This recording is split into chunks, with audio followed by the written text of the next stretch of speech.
안녕하세요. 19년간 피부 레이저 길만 걸어온 레이저 장인 라미쉐 클리닉 대표원장 주종호입니다.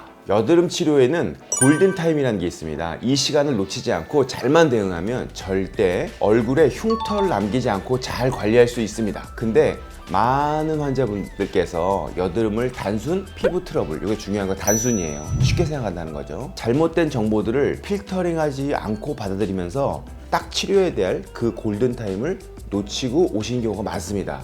이런 걸 볼 때마다 정말 안타깝습니다. 뭐 의사 입장에서 안타까울 수도 있겠지만 환자분 입장에서는 가장 중요한 치료비가 많이 들어요. 치료비를 많이 들였는데도 불구하고 흉터난 부작용이 남을 수 있습니다. 여드름 때문에 고민이신 분들 지금부터 집중하세요.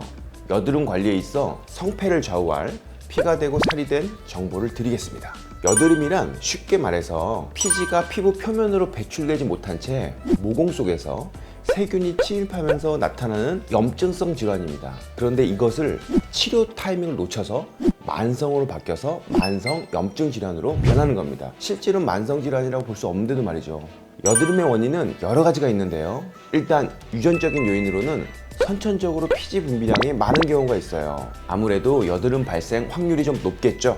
그리고 화장품이라든지 잘못된 관리로 인해서 모공이 막힌 경우나 또 스테로이드, 결핵약 등등 약물에 의한 경우가 있을 겁니다. 근데 말이죠, 제가 항상 강조하는 거지만 이런 여드름의 원인이 있다고 해서 무조건 화농성 여드름으로 100% 화농성 여드름으로 변하는 게 아니라는 겁니다. 여드름의 생성 과정을 알면 좀 더 쉽게 이해하실 것 같아 간단히 설명해 드리면요, 피지 분비량이 많아지고 표피의 각질이 모공을 막으면 그 안에 피지가 고이게 되겠죠.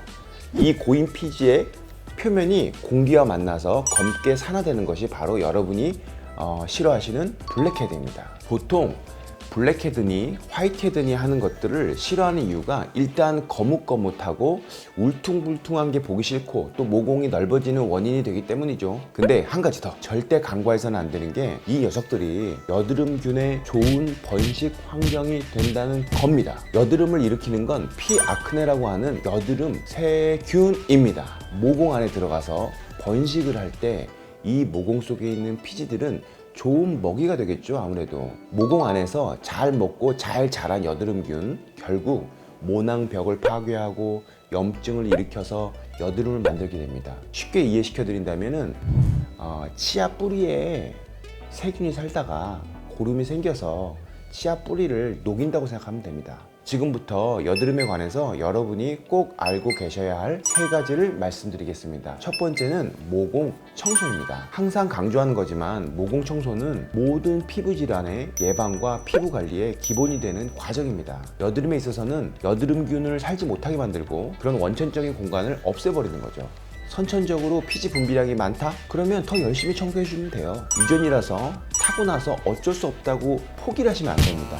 점점 피지는 커질 겁니다. 두 번째, 절대 손으로 만지지 마세요. 모공 청소도 하고 열심히 관리했는데 여드름이 생겼다, 그럴 수 있습니다. 근데요, 이때가 정말 중요합니다. 여드름은 시작 단계에서 간단히 치료만 하면 흉터는커녕 아무 일 없었다는 듯이 감쪽같이 없앨 수 있거든요. 근데 문제는 여러분이 손으로 만지고 땡기고 압출하고 터트리고 쥐어짜고 이게 한번 건드려서 안 나오면 어때요? 저도 마찬가지인데 막 짜게 됐습니까? 예를 좀 들어드리면 모공 안에 물풍선이 있다고 생각하시면 돼요. 이거를 물풍선이 안 터지면서 잘 꺼내면 되는데 이론적으로 이 물풍선을 꺼내려고 옆에서 이렇게 압력을 가하면 이게 나올 확률보다는 터질 확률이 좀 더 높아요. 이게 터지면 그 물풍선 안에 있는 아주 안 좋은 세균들이 퍼진다고 생각하셔도 됩니다. 여드름이 생겼을 때는 절대 손으로 만지거나 너무 무리하게 짜지 마시고 그냥 병원으로 오세요.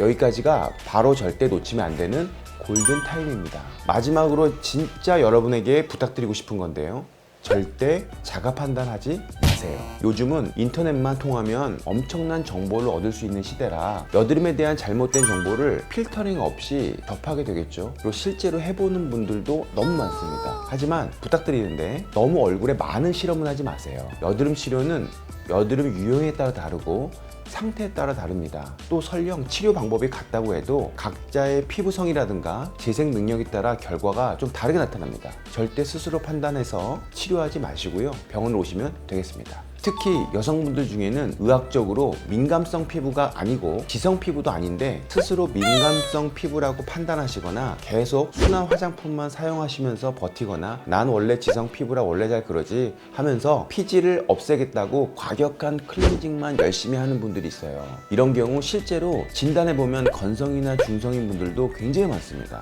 여러분, 피부에 대한 판단은 의사를 통하시고 치료 방법 또한 의사에게 믿고 맡기세요. 여드름은 골든타임만 놓치지 않는다면 아름답게 이별할 수 있습니다. 이것만은 꼭 명심하십시오. 자, 여기까지는 여드름에 대한 이야기였고요. 다음 시간에는 여드름 치료와 흉터 치료에 대해서 말씀드릴게요. 지금까지 19년 경력의 피부 레이저 장인 라미체 클리닉 대표원장 주종호였습니다.